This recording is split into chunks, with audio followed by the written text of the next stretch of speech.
नमस्कार दोस्तों, देश के 1 करोड़ से भी ज्यादा कर्मचारी और 78 लाख से भी ज्यादा पेंशन भोगियों के लिए इस वक्त की दो बहुत ही बड़ी और महत्वपूर्ण खबरें निकलकर सामने आ रही है, जिसके बारे में दोस्तों इस वीडियो के अंदर हम बात करेंगे।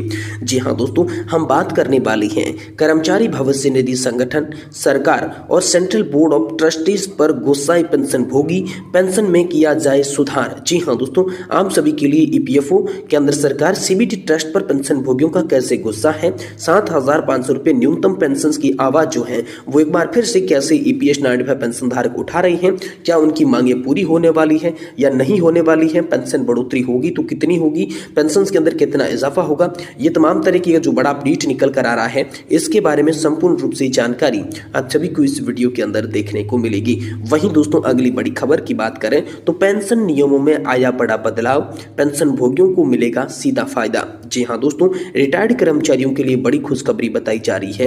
पेंशन से जुड़े नियमों में कई अहम बदलाव होने जा रही हैं, जिसमें आप सभी की बढ़ोतरी शामिल है। आप सभी के तमाम तरीके के भत्ते बढ़ सकते हैं। वहीं दोस्तों पेंशन के विड्रॉल की आसानी हो सकती है, पीएफ की लिमिट बढ़ सकती है, आप सभी के लिए जो सैलरी लिमिट है वो बढ़कर इंक्रीज हो सकती है। तमाम तरह के ये बड़े अपडेट आ रहे हैं जो कि आप सभी के लिए पेंशन योजना को लेकर है, क्योंकि पेंशन योजना के अंदर महत्वपूर्ण बदलाव होंगे। तो इन दो बड़ी खबरों की चर्चा विस्तार से इस वीडियो के अंदर आपको करने बताएंगे, इसीलिए आपसे निवेदन है कि दोस्तों वीडियो आप लास्ट तक देखिएगा।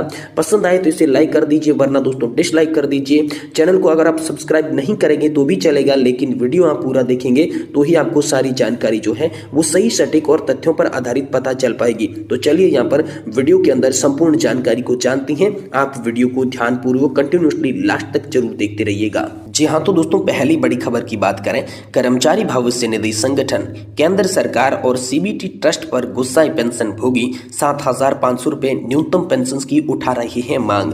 जी हाँ दोस्तों, ईपीएस 95 पेंशन योजना के तहत पेंशनर्स का आंदोलन चल रहा है, जिसमें निजी क्षेत्र की पेंशनर्स के लिए सरकारी समर्थन की कमी की निंदा की गई है। सरकारी अपेक्षा और राजनीतिक अनदेखी के खिलाफ ये आंदोलन दोस्तों इन दिनों बढ़ता हुआ नजर आ रहा है।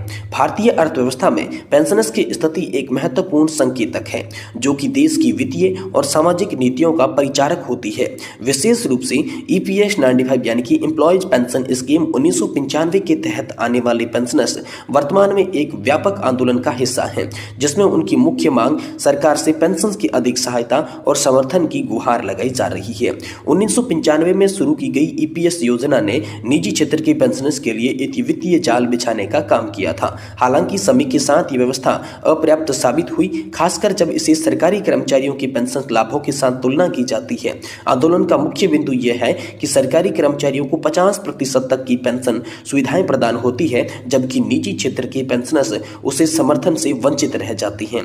तो दोस्तों आंदोलन की गहराई में जाने के स्पष्ट होता है कि राजनीतिक समर्थन की कमी ने पेंशनर्स के मुद्दे को और भी ज्यादा जटिल बना दिया है। पेंशनर्स का आरोप है कि उनकी जरूरतों को राजनीतिक दलों द्वारा नजरअंदाज किया जा रहा है, जिसके पीछे आर्थिक और राजनीतिक स्वार्थ भी शामिल है। सीपी तिवारी जैसे प्रमुख सदस्यों का मानना है कि यह अपेक्षा न केवल अधिकारों का हनन है, बल्कि ये एक बड़ी व्यापक साजिश का हिस्सा भी हो सकती है।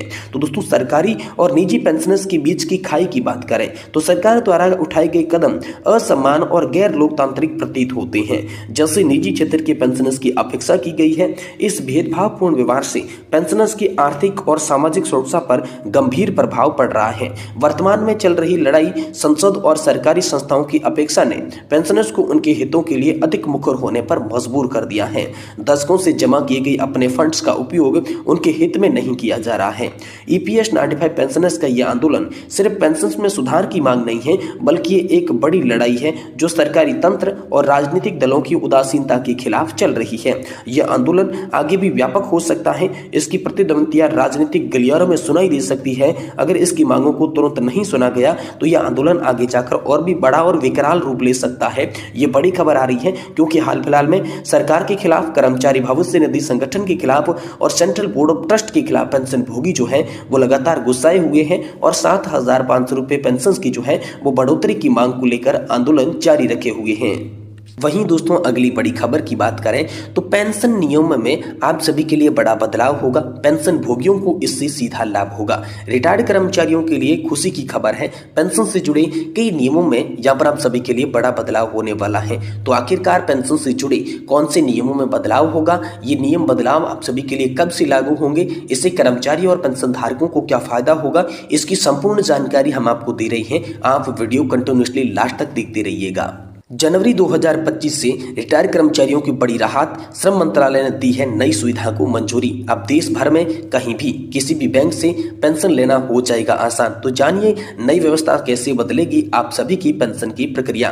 कर्मचारी भविष्य निधि संगठन यानी कि ईपीएफओ की पेंशन योजना के तहत आने वाले रिटायर्ड कर्मचारियों के लिए एक बड़ी खुशखबरी सामने आई है। अब रिटायर्ड कर्मचारियों को जनवरी 2025 से किसी भी बैंक या फिर उनकी किसी भी शाखा से पेंशन प्राप्त कर सकती हैं। ये बदलाव श्रम मंत्रालय के एक नए प्रस्ताव के तहत किया गया है।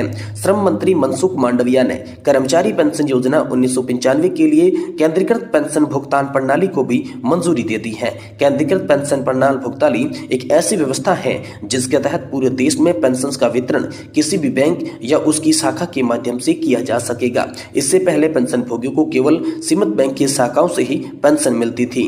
इस नई व्यवस्था के लागू होने से ईपीएफओ के 78 लाख से भी अधिक पेंशन धारकों को सुविधा मिलेगी। श्रम मंत्री मनसुख मांडविया ने ईपीएफओ के आधुनिकीकरण की दिशा में एक महत्वपूर्ण कदम इसे बताया। केंद्रीकृत प्रणाली से पेंशन धारकों को देश में कहीं भी किसी बैंक से पेंशन मिलेगी। यह पहल लंबे समय से चली आ रही थी, पेंशन धारकों की समस्याओं का समाधान करने वाली है। तो केंद्रीकृत पेंशन प्रणाली ईपीएफओ के द्वारा चली आ रही सूचना प्रौद्योगिकी योजना का एक हिस्सा है।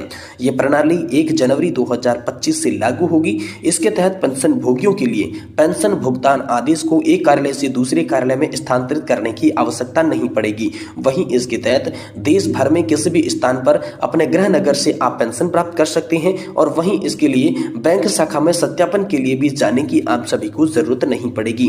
ये व्यवस्था रिटायर्ड कर्मचारियों के लिए जीवन को आसान बनाने और प्रक्रिया को सुगम बनाने के उद्देश्य से बनाई गई है। तो दोस्तों मौजूद व्यवस्था में क्या बदलाव हो सकते हैं, तो वर्तमान में ईपीएफओ के प्रत्येक क्षेत्रीय कार्यालयों को कुछ बैंकों के साथ समझौते करने पड़ते हैं। इससे पेंशन भोगियों के लिए पेंशन लेने में परेशानी होती है, विशेष रूप से जब तक कि रिटायरमेंट के बाद लोग अपने अपने स्थान पर चले जाते हैं। तो नई प्रणाली के तहत सभी बैंकों को एक केंद्रीकृत प्लेटफॉर्म से जोड़ा जाएगा। पेंशन वितरण की प्रक्रिया पूरी तरीके से डिजिटल और ऑटोमेटिक हो जाएगी। ईपीएफओ को पेंशन वितरण की लागत में भी बेहद कमी आएगी। तो दोस्तों 78 लाख से भी अधिक पेंशन भोगियों को जो है वो इसका लाभ होने वाला है। इस कदम का सबसे बड़ा फायदा ईपीएस 95 के तहत आने वाले 78 लाख से भी अधिक पेंशन भोगियों को होगा। खास तौर पर उन रिटायर्ड कर्मचारियों के लिए राहत की बात है जो अपने गृह नगर या किसी अन्य स्थान पर बस गए हैं। यह सुविधा उनके लिए निवार्त पेंशन वितरण सुनिश्चित करेगी। इसके अलावा ईपीएफओ की उम्मीद है कि इस नई प्रणाली से न केवल पेंशन की प्रक्रिया में तेजी आएगी बल्कि इसे अधिक पारदर्शी भी बनाया जाएगा। पेंशन धारकों को उनकी पेंशन समय पर और बिना किसी अतिरिक्त प्रक्रिया से भी मिल पाएगी। वहीं दोस्तों मनसुख मांडविया ने कहा है कि ये कदम ईपीएफओ को तकनीकी सक्षम और उत्तरदायी संगठन बदलने में हमारा प्रयास का हिस्सा है। इससे सदस्यों और पेंशन धारकों की जरूरतों को बेहतर तरीके से पूरा किया जाएगा। उन्होंने आगे कहा है कि ये कदम पेंशन धारकों के लिए वित्तीय सुरक्षा को और भी ज्यादा मजबूत करेगा और उन्हें आत्मनिर्भर बनाने में मदद करेगा। तो केंद्रीकृत पेंशन प्रणाली जो ईपीएफओ के आधुनिक और पेंशन भोगियों के जीवन स्तर को सरल बनाने की दिशा में एक महत्वपूर्ण कदम बताई जा रही है।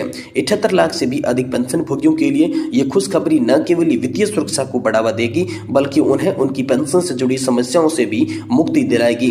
आने वाले वर्षों में यह प्रणाली पेंशन वितरण के लिए एक मानक मॉडल बन सकती है। तो आप सभी के लिए केंद्रीकृत पेंशन प्रणाली भुगतान को लेकर बड़ी खबर आ रही है कि आप सभी के लिए 1 जनवरी 2025 से ही नई सीपीपीएस प्रणाली लागू होगी, जिससे पेंशन भोगियों को कहीं से किसी भी बैंक से पेंशन लेने में बेहद ही ज्यादा आसानी होने वाली है। तो ये बदलाव दोस्तों आप सभी के लिए होने वाले हैं।